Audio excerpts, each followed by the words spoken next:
Hola mis amigos, ¿cómo les va? Es un gusto saludarles. Les habla su anfitrión, su amigo, el doctor Javier Barba. En esta ocasión vamos a analizar este interesante tema como es el ofrecimiento de la gracia de parte de nuestro Dios. ¿Qué sería la gracia? La gracia no es otra cosa que un favor inmerecido, obtener un don que no merecemos, ¿no? Se cuenta que en una oportunidad Napoleón, estando en una de sus campañas bélicas, hizo una ronda allí en el lugar de la batalla y encontró a uno de sus soldados durmiendo. Entonces Napoleón, tomando el fusil de este soldado, hizo la guardia. Cuando el soldado se despertó, no sabía que lo único que le tocaba era una muerte segura. Entonces, cayendo de rodillas ante el comandante, le dijo: mi comandante, máteme usted mismo. Pero Napoleón le dijo: soldado, mientras usted dormía, yo hacía su guardia. No se duerma más. Entonces ese es un acto de gracia, un favor inmerecido. Nosotros, a consecuencia del pecado, merecemos la muerte. La paga del pecado es la muerte, dice el libro de Romanos. Pero la dádiva de Dios, el favor de Dios, no es otra cosa que un acto de gracia, el acto del perdón de Dios. En el libro de Efesios, en el capítulo 2, versículo 8, dice así: porque por gracia sois salvos por medio de la fe. La fe es el medio por el cual el hombre se apropia de la gracia, de ese favor inmerecido, pero la fe tampoco es algo que el hombre engendre de por sí mismo, ¿sí? Dice: esto no de vosotros, pues es un don de Dios. ¿Qué es la gracia? Veamos lo que dice Primera de Juan, el libro de Primera de Juan, en el capítulo 4, versículo 10. Dice: en esto consiste el amor, no en que nosotros hayamos amado a Dios, sino en que Él nos amó primero. Nos amó a nosotros y envió a su Hijo en propiciación por nuestros pecados, ¿no? La gracia es que Dios nos amó cuando nosotros no merecíamos ese amor. Nos condona nuestras deudas, nos perdona nuestros pecados y nos ofrece la salvación de una forma gratuita. Eso es gracia, ¿sí? Entonces ahí se manifiesta el amor de Dios. Satanás ha propuesto o ha dejado entrever que Dios no ama al hombre, que Dios busca su destrucción, que Dios desea el mal. Por eso es que Él siembra el pecado en todas formas en el mundo, y este mal no hacen otra cosa los hombres que atribuírselo a Dios. Pero Dios dice: aquí se manifiesta el amor de Dios, en que Él envió a su Hijo a morir en propiciación por nuestros pecados, dice la Biblia, ¿no? ¿Desde cuándo existe la gracia? La gracia no fue un acto de Dios que surgió o tomó Él ulteriormente al pecado, ¿no? Cuando sucedió el pecado, entonces Él se preocupó y dijo: ¿qué vamos a hacer? No. La Biblia dice en el libro de Jeremías, capítulo 31, el versículo 3, dice: Jehová se manifestó a mí hace ya mucho tiempo, diciendo: con amor eterno te he amado. ¿Qué significa este texto? Que Dios, antes de que el hombre comete el pecado, o antes de que el pecado surja en algún punto del universo, en algún punto de la creación de Dios, porque no somos los únicos seres creados, entonces Dios ya había elaborado un plan salvífico, un plan de salvación para el hombre. Y en ese plan salvífico no era otra cosa que la manifestación del amor de Dios hacia sus criaturas, ¿sí? La gracia la vemos expresada como el mayor don. Veamos en San Juan 3:16 cómo expresa la Biblia el amor de Dios. San Juan 3:16 dice: de tal manera, porque de tal manera amó Dios al mundo, que ha dado a su Hijo unigénito, para que todo aquel que en Él cree no se pierda, mas tenga vida eterna. Es decir, que si tú y yo creemos en que Jesús se ofreció voluntariamente también, porque Dios manifestó el acto gracioso, el acto de gracia de Dios fue proveyendo, dándonos su amor, abriendo una puerta de escape para la salvación nuestra. Pero el acto de gracia del Hijo ha sido ofrecer su sangre y morir en nuestro lugar. Por eso la Biblia dice que de tal manera amó Dios al mundo que entregó a su Hijo, para que a todo aquel que en Él cree no se pierda, sino que tenga vida eterna y vida en abundancia. ¿No? En el libro de Isaías nos manifiesta cómo iba a ser manifestada esa gracia de parte de Dios. En Isaías 53, el versículos 3 al 7 dice: despreciado.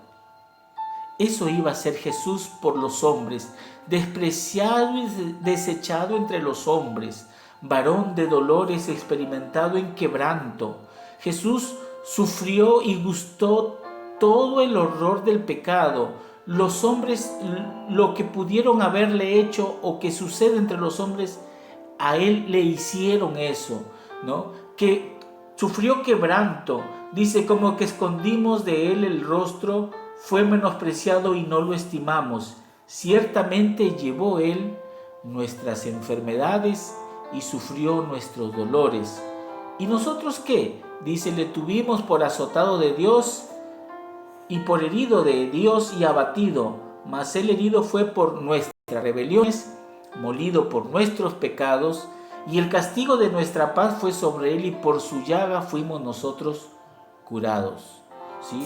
Todos nosotros nos descarriamos como ovejas, cada cual se apartó por su camino, mas Jehová cargó en Él el pecado de todos nosotros. Angustiado Él y afligido no abrió su boca, como cordero fue llevado al matadero. Jesús sufrió horrores, ¿sí? Nadie en todo el mundo, nadie jamás ha sufrido lo que sufrió Jesús. En todo principio y en todo dolor en lo que Jesús pudo ser probado y de toda forma Jesús ha sufrido, pero sin pecado, precisamente para poder ayudarnos, para poder levantarnos de este estado en el que el hombre estaba condenado a morir. Cuando estaba suspendido Jesús entre el cielo y la tierra en una cruz con los brazos abiertos, no hacía más que decirnos: porque te amo, tomo tu lugar, llevo este castigo. La ira del Padre, como Jesús estaba siendo nuestro sustituto, la ira del Santo Padre se vació sin mezcla de misericordia sobre su amado Hijo, porque estaba tomando tu lugar y el mío.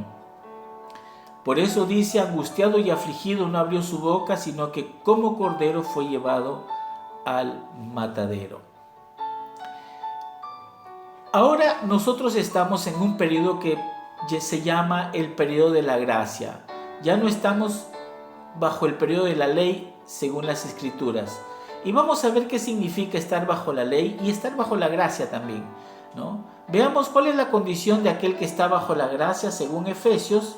En el libro de Efesios, en el capítulo 2, en el versículo 1 al 3 dice: y Él os dio vida a vosotros cuando estabais muertos en vuestros delitos y pecados. Eso es gracia, ¿sí? Dice: en los cuales anduvisteis en otro tiempo, siguiendo la corriente de este mundo, conforme al príncipe de la potestad del aire, ¿sí? El espíritu que ahora opera en los hijos de desobediencia. Pero dice que Él nos dio vida cuando estábamos muertos en nuestros delitos y pecados, en esos pecados que en otro tiempo anduvisteis, dice. Entonces, ¿qué hace la gracia? La gracia no lo exime al hombre de guardar la ley, porque si no, nos liberaría del pecado. Vana hubiera sido la muerte de Jesús entonces si la gracia nos liberara para seguir pecando. Por eso la Biblia dice: anduvisteis en otro tiempo en esos pecados, ahora ya estáis bajo la gracia. Estamos bajo la gracia, Él nos dio vida, pero no para seguir pecando, sino ahora que estamos viviendo bajo la gracia y que somos salvos gracias a este sacrificio de Jesús, ahora somos salvos para vivir en obediencia a la ley de Dios, mirando y manteniéndonos siempre, teniendo a la vista a Dios presente, ¿no? Como mirando, como decía Moisés, que Moisés se mantenía obediente a Dios como mirando al invisible en cada uno de sus actos. ¿Qué significa entonces estar bajo la gracia? Dice el libro de Romanos, que en el capítulo 8, el libro de Romanos, capítulo 8, el versículo 1 y 2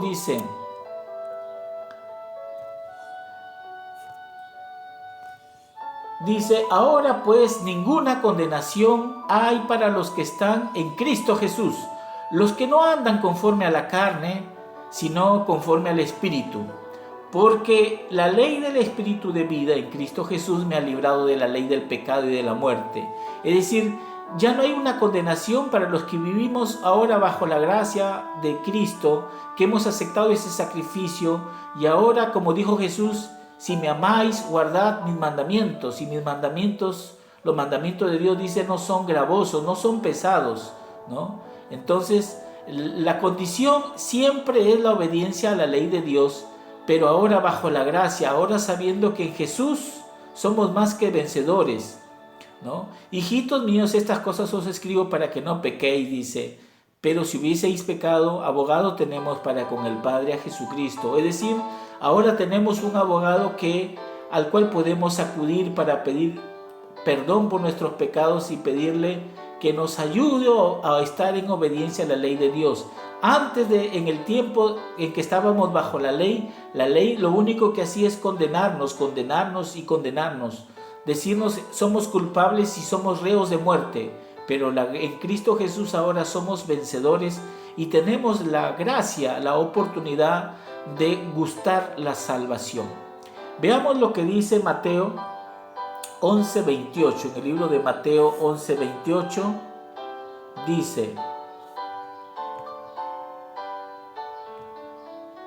dice así, venid a mí, dice Jesús, todos los que estáis trabajados y cargados, y yo os haré descansar. Jesús nos invita, abre sus brazos para que vayamos a Él, y en nombre de Él nosotros podamos vencer todas aquellas tentaciones que nos es difícil vencer cuando uno vive bajo la ley. Porque uno bajo la ley, uno trata de no mentir, no robar, no adulterar, no fracasar, pero nos es imposible porque nos esforzamos con nuestras pobres y miserables fuerzas para estar bajo la gracia, para obtener el perdón de Dios. Amontonamos buenas obras, pero estas buenas obras no nos sirven porque estamos bajo la maldición de la ley. Pero cuando estamos bajo la gracia, cuando hemos aceptado ese sacrificio que Jesús ha hecho en nuestro lugar, cambia la vida del hombre, porque ahora ya estamos bajo la cruz de Cristo. Escondido estoy, como dijo el apóstol Pablo, detrás de Cristo, ¿no? Entonces, venid a mí, nos invita el Señor Jesús para estar bajo su amparo. Él nos va a dar el descanso que nuestra alma, nuestro cuerpo y nuestra mente necesita. Vamos a terminar con el libro de Hebreos en el capítulo 3. Hebreos en el capítulo 3, el versículo 7 y 8 dice así: por lo cual dice el Señor, o dice el Espíritu Santo, si oyereis hoy su voz, no endurezcáis vuestros corazones. ¿Sí?